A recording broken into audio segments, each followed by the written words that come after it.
part one of Large Memories by Takaki. And what I learned in part one is told by Takaki, the uncle of Takaki. And what I learned is that I didn't know Hawaii had slavery. I learned that they had all kinds of race, from Japanese race to Filipino race to African American race. And they were working on a sugar plantation. I also learned that during this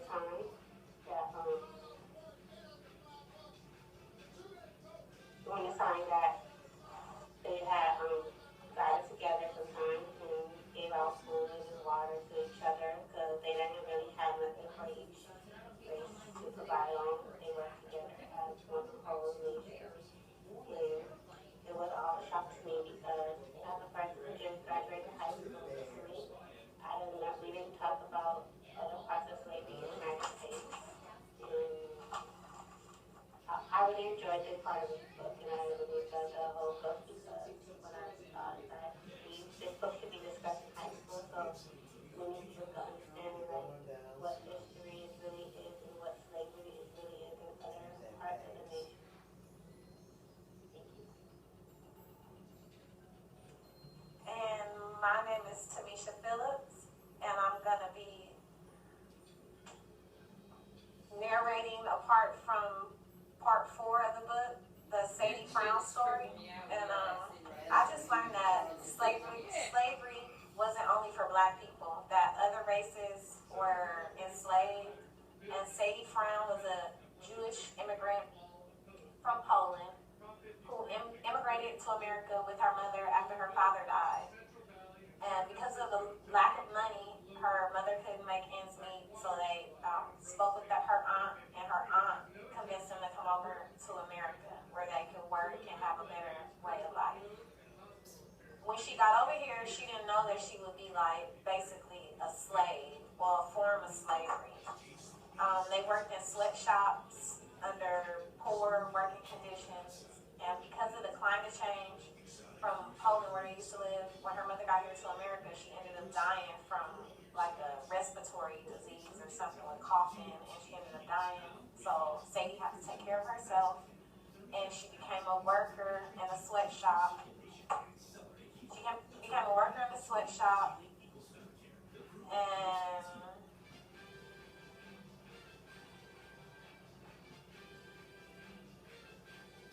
she was considered a domestic servant at age 13. She was only making $9 a month. She would get free room and board, but the working conditions she was under were very poor. She was called a stupid animal, a dog, and just other different derogatory names. She was able to learn to read and spend money for food and clothes, which I thought was a lot different from the way black slaves were treated. They weren't able to have shoes, clothes, let alone learn to read and educate themselves. And that was just what I learned from that particular story.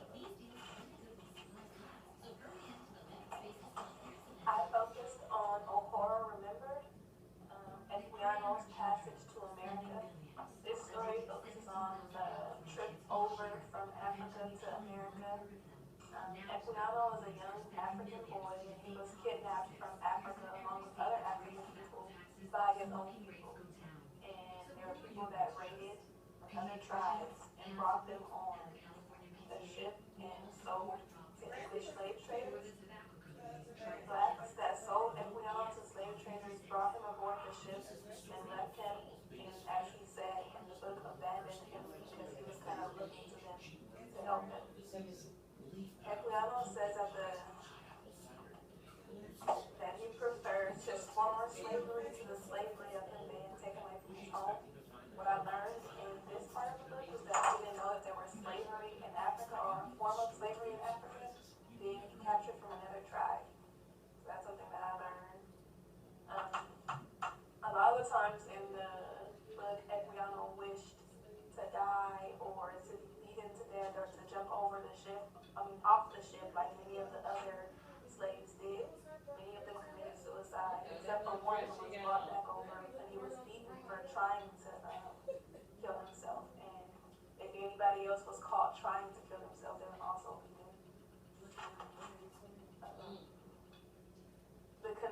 deaths on the ship resulted in deaths anyway. Other than those trying to kill themselves, the conditions were terrible. There was bad smells, lack of space under the deck, and the lack of air killed many of the slaves. The last thing that really stood out to me for Equiano's journey was the process of selling slaves. He felt like that was an all-time high of cruelty because there's no reason to sell the slaves separately from their family. Like, you're not benefiting from that anyway. So basically, he felt like that was a different type of cruelty because there's no reason for them to be doing it. My name is Courtney, and I'm going to be talking about part 3 of the book, a narrative by Frederick Douglass called Give a Nigger an Inch. And this story talks about Frederick Douglass learning how to read. It talks about Frederick Douglass learning how to read and how he was taught how to read by the mistress of the house. She taught him his ABCs first. And the master is the one who told when he caught the mistress teaching him to read, he basically got really upset and was like, don't teach him, don't give a nigger an inch, don't teach him how to read. Give him an inch, you're gonna take the ill, which now give him an inch, you're gonna take it out. A slave shouldn't know anything but that they're a slave, their only purpose is to serve the master. And he the more he said this, the more Frederick Douglass wanted to learn. He wanted to know why he didn't want him to learn how to read. So the more he said mean and cruel things to him, is the more that he wanted to learn how to read and how to spell and everything like that. So he was sold to Baltimore, and which they had more pride in their slaves. I guess you would say they would feed them better, dress them better, treat them better. In some ways, he made friends with other children, white children, and they would teach him words. And every day he would go when he had to go on his errands to take his messages or to do things around the house for the mistress. He would have to come across these kids. He came across the kids. He made friends with them. They would teach him different things. But he didn't know how to write.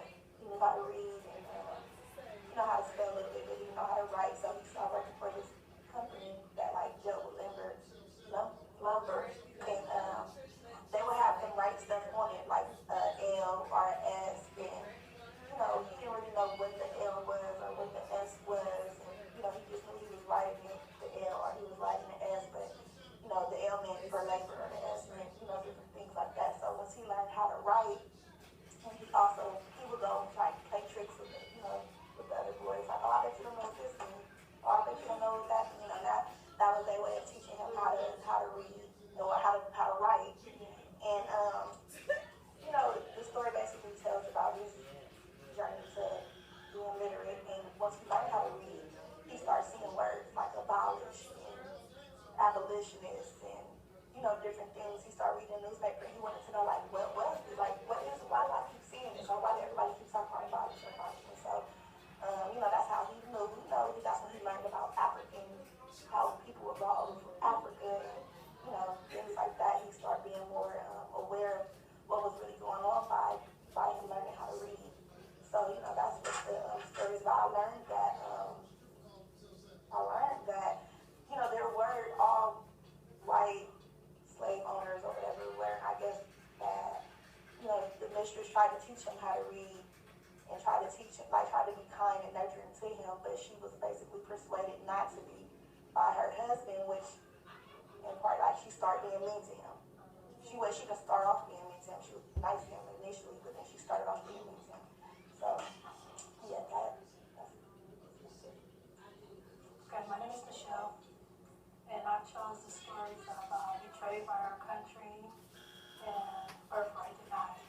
Both of these stories were pretty much similar, and it was based on how Japanese constitutional rights were revoked, as well as their citizenship, both in America and in Japan. It didn't matter if they were born in America and had children born as citizens before and during World War II.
like she said, we talk about slavery that's focused on in the South, which Hawaii is southern, but we focus on states like Georgia, Texas, places like that have slavery, but we don't really focus on Hawaii.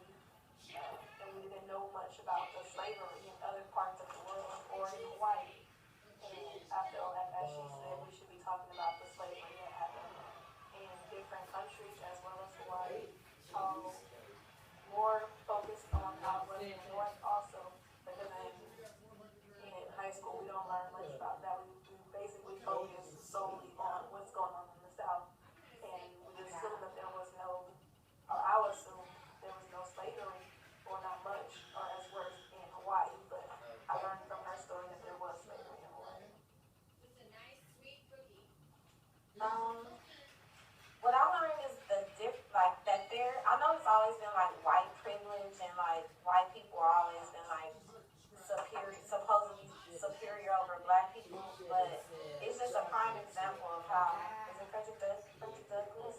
Frederick Douglass had to like sneak and learn to read, and you know, his slave mistress wasn't supposed to teach him how to read, and like that was just like something that wasn't supposed to be done by black people. But on the other hand, when Sadie Frown immigrated over here to America, she was greeted by, her auntie, family members. Even though she came over here like the same way he did, when she got here, it was just different. Like she was